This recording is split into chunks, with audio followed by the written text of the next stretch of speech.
continue, number one. Number two, there are two questions. One is this China's encirclement policy, and the second is Balochistan. So let me answer both of those. First, China encirclement.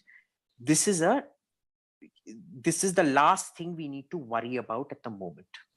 Not one of China's infrastructure projects is economically viable today.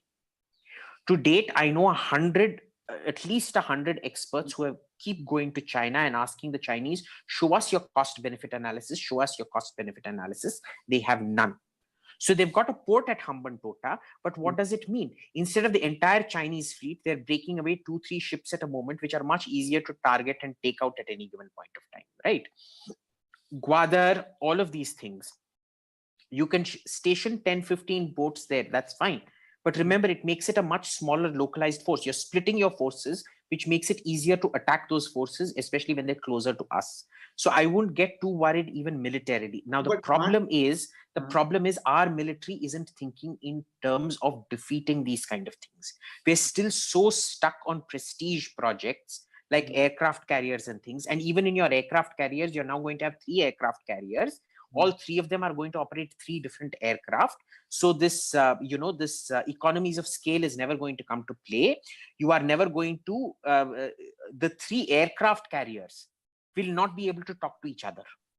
The 3 aircraft on those aircraft carriers also won't be able to talk to each other, because one will have a MiG-29, one will have a Western aircraft, and there is no way in hell any NATO country is going to allow their equipment to talk to Russian equipment. Remember what has happened to Turkey today. When they bought the S-400 from Russia, they have been kicked out of the F-35 fighter program, including their industrial participation. So now Turkish produced missiles will not be mated onto the F-35 at all. That is how seriously NATO takes these things, even if we take it as some kind of a joke. And remember, even the Russians aren't going to give you those source codes to mate it with you. And the 3rd aircraft carrier is going to be the LCA, your Tejas. Okay? So none of them are going to talk to each other. So the problem is, normally, economically speaking, not one of those Chinese projects are viable. They are going the Soviet Union way, where they're spending on white elephants. It is going to come back to bite them in the butt in about 30-40 years. But, they're creating an artificial bubble to show Xi Jinping as basically the contracts are all going to his kids and all his rich. I will ask you in deep.